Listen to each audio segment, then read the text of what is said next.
नमस्कार दोस्तों, श्री विचार चैनल पर आप सभी का स्वागत है। इस चैनल पर हम देश विदेश की घटनाओं पर एक अलग तरीके से विश्लेषण करते हैं। तो आइए इस बार महाराष्ट्र इलेक्शन 2024 के बारे में जानते हैं।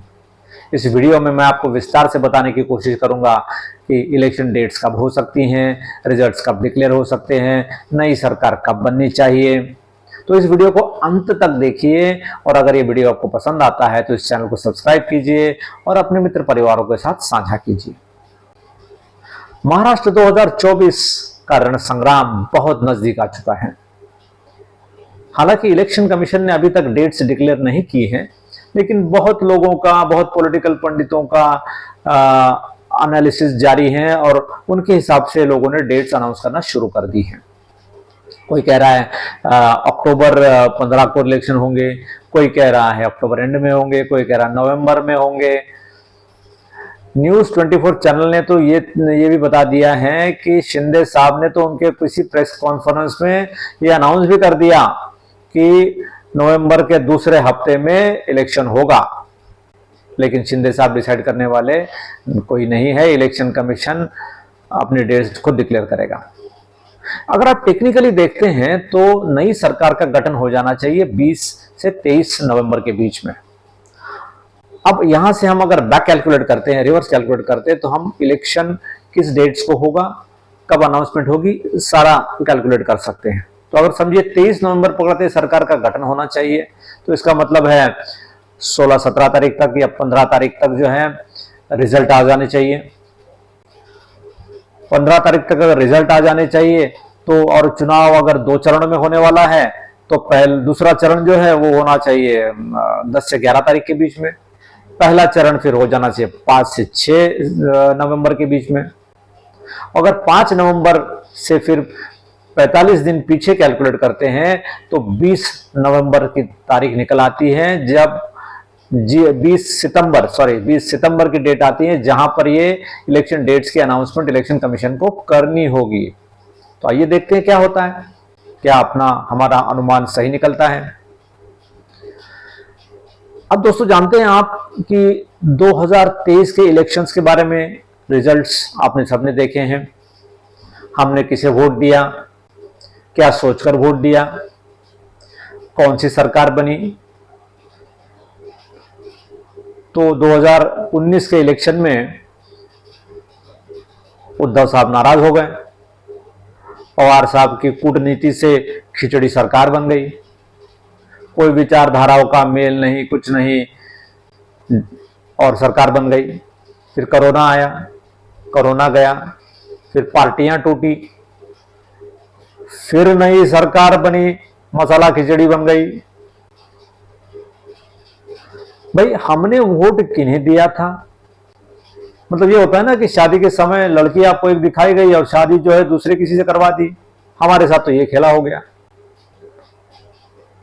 तो अब क्या होगा, इस बार क्या होने वाला है, कैसे होगा सीटों का बंटवारा? क्या बीजेपी अजित पवार को अपने साथ रखेगी लोकसभा इलेक्शंस के रिजल्ट्स को मद्देनजर रखते हुए, आरएसएस की नाराजगी को समझते हुए? क्या कांग्रेस अकेले लड़ने की तैयारी तो नहीं कर रही है? उद्धव ठाकरे फिर से चीफ मिनिस्टर बनने की लालसा तो उनके मन में होगी। वो तो चाहते हैं कि अपना बेटवा जो है वो भी चीफ मिनिस्टर बन जाए। तो बहुत सारे कॉम्प्लिकेटेड सिचुएशंस हैं, लेकिन मेरे हिसाब से इलेक्शन का सीट का बंटवारा जो है कुछ इस प्रकार होगा। जो एनडीए गठबंधन है, एनडीए गठबंधन में बीजेपी इस बार सबसे ज्यादा सीटों पर लड़ेगी। 145 सीट कम से कम उस पर लड़ेगी।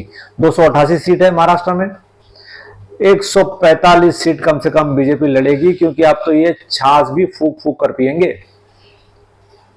किसी पे विश्वास कर नहीं पाएंगे, क्योंकि इलेक्शन रिजल्ट्स आने के बाद में हो सकता है कि अजित पवार, शरद पवार फिर से एक साथ मिल जाएं।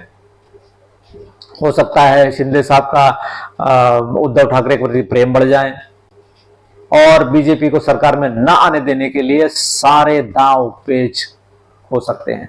तो बीजेपी का अपना 100% स्ट्राइक रेट मेंटेन करते हुए बीजेपी सबसे ज्यादा सीट लाने की कोशिश करेंगी। वहां क्या होगा महाविकास आघाड़ी में? महाविकास आघाड़ी में तो कांग्रेस इस बार बहुत कॉन्फिडेंस में है, सबसे ज्यादा सीटों पर वो लड़ेंगे। उसके बाद उद्धव ठाकरे को सीटें मिलेंगी, उसके बाद मिलेंगी एनसीपी को। तो मेरा अगर अनुमान आप मानते हैं तो 145 पर बीजेपी लड़ेगी, शिवसेना जो शिंदे सरकार की शिवसेना है वो 90 सीटों के आसपास लड़ेगी, अजित पवार की एनसीपी लड़ेगी 45 सीट्स पर, बाकी अन्य 8 सीट होंगी। महाविकास आघाड़ी में 90 सीट उद्धव की शिवसेना, शरद पवार 85 सीट्स पर लड़ेंगे, कांग्रेस 100 सीट पर लड़ेगी और बाकी 13 सीटों पर लड़ेंगी। ये मेरा अनुमान है। आगे देखते हैं कि किस तरह का सीटों का बंटवारा होता है, लेकिन इसी के आसपास सीट्स होनी चाहिए, सीटों का बंटवारा हो जाना चाहिए। अब सिचुएशन क्या है कि अब सिचुएशन ये बन रही है कि कौन से मुद्दों पर ये चुनाव लड़ा जाएगा। अगर आप विपक्ष की देखें तो विपक्ष के पास बहुत साफ साफ मुद्दे हैं। शिवाजी महाराज का पुतला आपने गिरा दिया, आपने ओनियन जो कांदा होता है उसके ऊपर एक्सपोर्ट ड्यूटी 40% लगा दी, तो एक्सपोर्ट महंगा होगा तो किसानों का ओनियन कांदा जो है बिकना थोड़ा सा महंगा हो जाएगा, शायद बिके ना। फिर मराठा आरक्षण का सबसे बड़ा विषय है, जरांगे पाटिल साहब एकदम फॉर्म में आ जाएंगे, इलेक्शन जैसे अनाउंस हो जाएगा आंदोलन करेंगे। तो पूरी बीजेपी को घेरने की पूरी स्ट्रेटेजी इनकी तैयार है, लेकिन मुझे नहीं लगता बीजेपी को कुछ ज्यादा समझ में आ रहा है। इस बार बीजेपी सरकार खतरे में है। हालांकि उन्होंने तो मुंबई में जब मोदी साहब आए थे तो उन्होंने उनसे भी शिवाजी महाराज के पुतले को लेकर माफी मंगवा दी। उन्होंने जरांगे पाटिल साहब को भी मनाने की कोशिश की। तो और शिंदे साहब को तो देखिए लाड़का बहन योजना, लाड़का भाऊ योजना, न जाने क्या क्या याद आ रहा है। तो इन सबको देखते हुए ये बहुत इंटरेस्टिंग होता जा रहा है कि इस बार इलेक्शन में क्या होगा।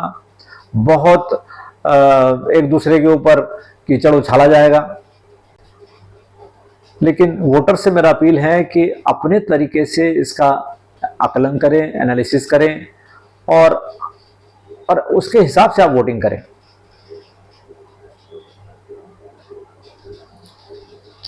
क्या राज ठाकरे, जरांगे पाटिल, प्रकाश अंबेडकर की बहुजन वंचित आघाड़ी बड़ा इंपैक्ट ला पाएंगे? क्या शरद पवार अपना जादू फिर से चला पाएंगे? क्या कांग्रेस लोकसभा में जो उन्होंने परफॉर्मेंस दिया था वही परफॉर्मेंस या उससे बढ़िया परफॉर्मेंस महाराष्ट्र विधानसभा इलेक्शन में कर पाएंगी? ये देखना बहुत इंटरेस्टिंग होता जा रहा है। तो इसके अपडेट्स के लिए श्री विचार चैनल देखते रहिए। नमस्कार।